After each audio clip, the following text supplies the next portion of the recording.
Hi friends, welcome to legal notes. ఈరోజు మనం discuss చేయబోయే టాపిక్ పేరు ఊబిజస్ ఈబీ రెమెడియం. ఈ వీడియో మొత్తం చూస్తే అసలు ఊబిజస్ ఈబీ రెమెడియం అంటే ఏంటి అన్నది మీకు క్లారిటీగా ఒక అభిప్రాయం అనేది వస్తుంది. అయితే వీడియో ఎండ్ వరకు ఖచ్చితంగా చూడాలి. ఊబిజస్ ఈబీ రెమెడియంని రెండు భాగాలుగా విభజిస్తే, ఫస్ట్ ఊబిజస్ means where there is a right. EB remedium means there is a remedy. Where there is a right, there is a remedy. ఎక్కడైతే చట్టబద్ధమైన హక్కు ఉంటుందో లేదా చట్టబద్ధమైన హక్కు ఎక్కడైతే నిరాకరించబడుతుందో అక్కడ రెమెడీ ఖచ్చితంగా ఉంటుంది. There is a remedy. Recognized legal deal అయి ఉండాలి, ఒక లీగల్ డీల్ అయి ఉండాలి. Wrongful act which is violating such right, ఆ రైట్ని రాంగ్ఫుల్గా వైలేట్ చేయాలి. కాజింగ్ లీగల్ ఇంజరీ అనేది అవ్వాలి, ఆ ఇంజరీకి తగిన రెమెడీ అనేది వస్తుంది. అంటే right, wrong, injury and remedy. Legal రైట్ని రాంగ్ఫుల్గా వైలేట్ చేస్తే ఇంజరీ అనేది వస్తుంది, ఆ ఇంజరీని రెమెడీ ఖచ్చితంగా ఉంటుంది అని దాని meaning. Where there is a right, there is a remedy. అసలు ఈ ఊబిజస్ ఈబీ రెమెడియం అనేది ఏ కోర్ట్స్లో దీన్ని సమర్థించబడింది ఈ పదం అని చూస్తే, Leo Feist versus Young, the circuit court of appeal of USA. ఊబిజస్ ఈబీ రెమెడియం is an elementary maxim of equity of jurisprudence. There is no wrong without remedy. ప్రతి ఒక్క తప్పుకు కూడా ఖచ్చితంగా కంపెన్సేషన్ ఉంటుందని USA అప్పీల్ కోర్టు కూడా తెలియజేసింది. Next, Sardar Amarjit Singh Kalra versus Pramod Gupta 2003 SCC 7272 court recognized the maxim ఊబిజస్ ఈబీ రెమెడియం as a fundamental principle of law. ఇది ఒక ఫండమెంటల్ ప్రిన్సిపల్ ఆఫ్ లా అని చెప్పి కోర్టు చెప్పింది అన్నమాట. It was held by the Supreme Court that it is the duty of courts to protect the rights of the people and to grant relief to aggrieved party rather than denying.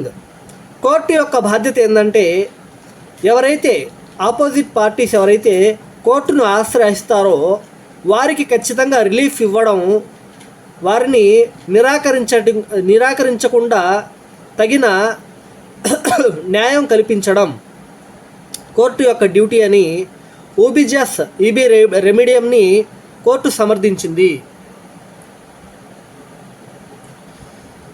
ఈ example ద్వారా అసలు ఊబిజస్ ఈబీ రెమెడియం అంటే ఏంటో ఒకసారి చూద్దాం. Citation: Marzetti versus Williams. Parties: plaintiff ఎవరు? మార్జెట్టి.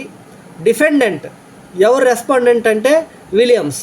Fact: the plaintiff was holding an account in the bank of defendant, so there is sufficient amount of money is there in the plaintiff account, but when the plaintiff tried to withdraw some money via self check, he was not allowed to do so without any sufficient reasoning by a bank officials.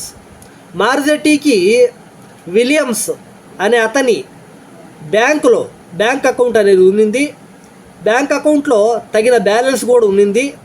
ఆ బ్యాలెన్స్ని check ద్వారా withdraw చేయడానికి మార్జెట్టి bank వెళ్ళి చెక్ను సమర్పిస్తే వాళ్ళు they didn't take the చెక్ను వాళ్ళు తీసుకోలేదు. They reject it. ఎందుకు reject చేశారని చెప్పి అడిగితే తగిన రీజన్ అనేది ఇవ్వలేదన్నమాట. ఇక్కడ మనకి ఏం జరిగింది మనం గమనించాం. ఒక రైట్, చెక్కు ద్వారా అమౌంట్ని తీసుకోవడం కస్టమర్ యొక్క రైట్. ఆ రైట్ని వైలేట్ అనేది జరిగింది. ముందు చూసినట్టుగా రైట్ ఇక్కడ మనం చూసాం.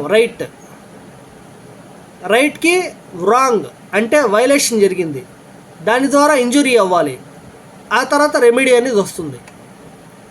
ఇక్కడ కూడా ఏం జరిగింది?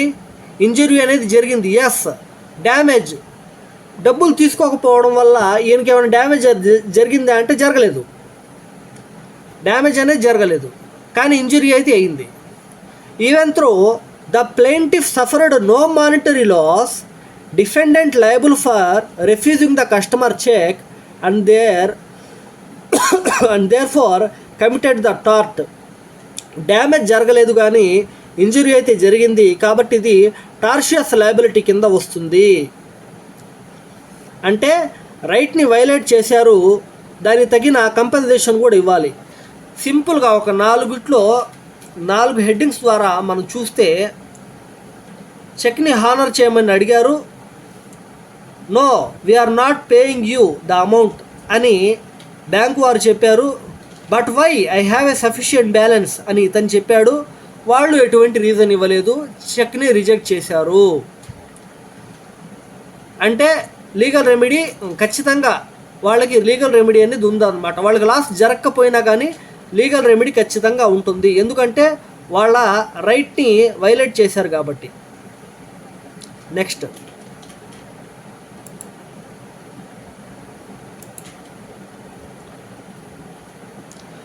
అంటే రైట్స్ని వైలేట్ చేయడం వల్ల ఇంజరీ జరుగుతుంది, ఆ ఇంజరీకి తగిన రెమెడీ అనేది ఉంటుంది.